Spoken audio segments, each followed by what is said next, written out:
Just think about that. If you were to think, this is my last breath, do I want to die doing this, sitting here listening to a talk? Do I want to die with these thoughts? Do I want to die saying these words? And if you can honestly say, yes, I would be content. They seem noble things to do, to say and think. I would be happy to die with a thought of loving kindness. I would be happy to die with a thought of compassion for all beings. I would be happy to die with a thought of renunciation and letting go. I would be happy to be doing an act of generosity and die at that moment. I would be happy to be doing some noble deed or noble service, or to be even sitting perfectly still. For a Buddhist monk to die in meditation would be probably, you'd get the most praise from your fellow monks. There was actually one very famous monk, his name was Lumpu Sao, and he was the teacher of Ajahn Mun, who was a teacher of Ajahn Chah, if you know, have that connection. And Ajahn Sao was very old and he was quite sick, and he travelled to a monastery, and the attendant monk who was looking after him went to pick him up. He travelled by boat, and then he walked from the wharf to the monastery, and assisted by his attendant. And the attendant wanted him to go back and rest straight away because he'd been travelling many hours. And he said, no, having just arrived in a monastery, I want to go to bow down to the shrine, in the shrine hall, which is usually one of the first things a monk will do when entering a monastery, go down and bow to the shrine. And so he went into the shrine room against the wishes of the attendant monk who was wanting him to rest. And he put his robe over one shoulder and bowed 3 times. And on the last time he didn't come up. And so the attendant monk waited a long time, and then went over, felt his pulse, and he passed away. And he had died bowing down. It was his last act. And to me, as a monk, that would be a nice way to go.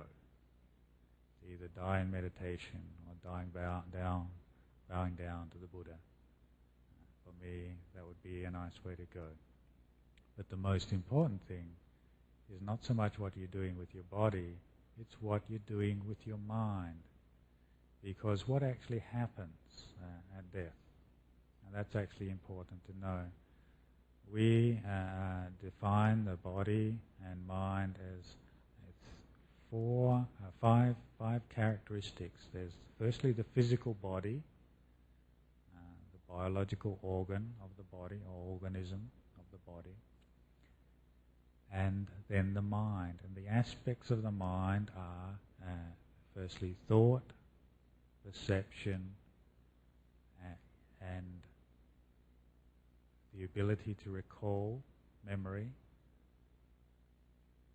and consciousness. So we're able to think, we're able to perceive, we're able to remember, and we're consciously aware. Consciousness means to know. To know. We can know sight, we can know sound, we can know taste, we can know touch, we can know ideas. We can know when these things arise. And when those aspects of mind come together and there's a body, then there's life.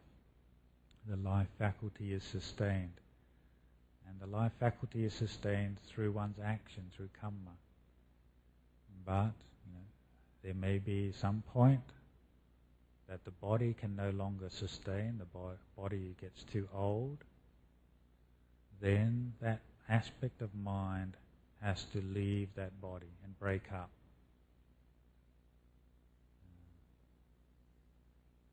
There may be a cause through its karma, that life is cut off very short, life is very short, or through an accident, and therefore the mind must leave that body.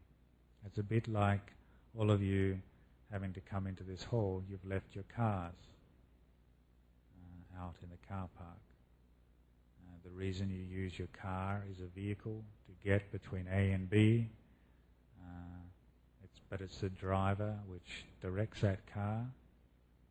Whether you come here or you go to the casino, that's not dependent on the car, it's dependent on the driver. The mind is what directs the body. It makes the body move, makes the body react, makes the body do things. Now this is actually, it does have significant and important ethical considerations. For example, back in the 1960s, Christian Bernard did the first heart operation, which we're all aware of. And that first heart transplant that created a complete new definition of life and death, particularly death, in the medical profession. Because prior to the first heart operation, the definition of a person dying was when the pulse stops, when the heartbeat stops. But if you want to do heart operations, you actually have to have a beating heart. You can't wait till the heart stops before you take it from the donor and put it into the recipient. So because of that very fact, that you need a beating heart, the medical profession redefined death as being brain dead. And so we have now, the current definition is not when the heart stops, but when there's no measurable brain waves or brain activity. So when one is brain dead. Because when one has no mental or measurable mental activity, then you can still have a pumping, operating heart. Therefore, the heart can be removed from a donor and given to a recipient. So that is actually the major reason there was a redefinition from heart death to brain death. It's only in Japan that mainly these days where they still use the concept of measuring death from heart death, which makes them very difficult for them to have heart transplants in Japan. So it's actually very interesting because where is death? Is it when the heart stops? Or is it when the brain stops? Or is it when you can't measure the heartbeat just because of some instrument can't measure it? Or when you can't measure or detect some mental activity? And actually what we see is that actually the death process is a very long process. It is not just one point or one stage. It actually is a process. It is where something is decaying and breaking up. It's like the melting of a lump of ice, Ajahn Chah used to say. Where do you say that the ice is completely melted? It's a process. It's a gradual process, a gradual breaking up, a gradual slowing down. And what happens with the body is, say, the breath slows down until the breath element, the element of breathing in and breathing out, stops. And when the breath element stops, then over time the heat element of the body dissipates as well, isn't it? Because oxygen leads to internal combustion. We need oxygen to build energy for activity, and when the heat element goes, then the body cools down. And when the heat element goes, then gradually the water elements of the body will gradually dissipate as well. Over time, over a number of years, number of days, the body fluids will come out. And then eventually you're just left with the earth element. So when we start to look at a physical body in terms of its, the elements that make it up, earth, fire, air and water, then it takes out the sense of me, the sense of mine, the sense of I, the sense of my loved one. And we just see a process, a natural process. And it diffuses the attachment, the clinging, that this process is me, this process is them, this process is mine. We just see a process happening. We can then let go. It's when we don't see it as a process, then we see it as something happening to me. And then the mind in Buddhism will go according to its karma, the things that the mind has done in the past. So if your mind has created lots of good thoughts, has done and trained itself in skillful ways, it's developed in skillful ways, then it will go in a skillful way.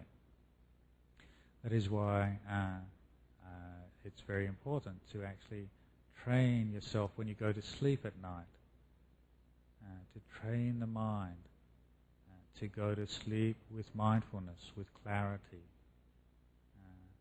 following the breath as you go in and out, because it's very similar to letting go of the body at death.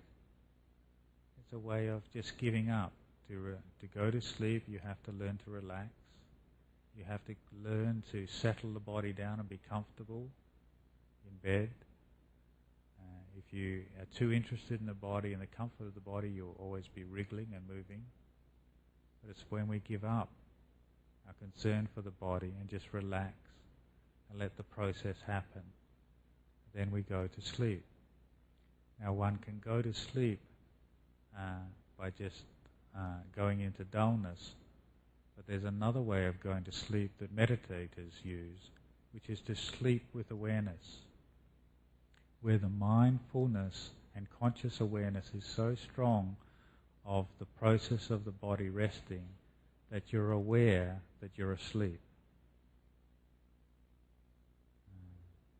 And that can happen.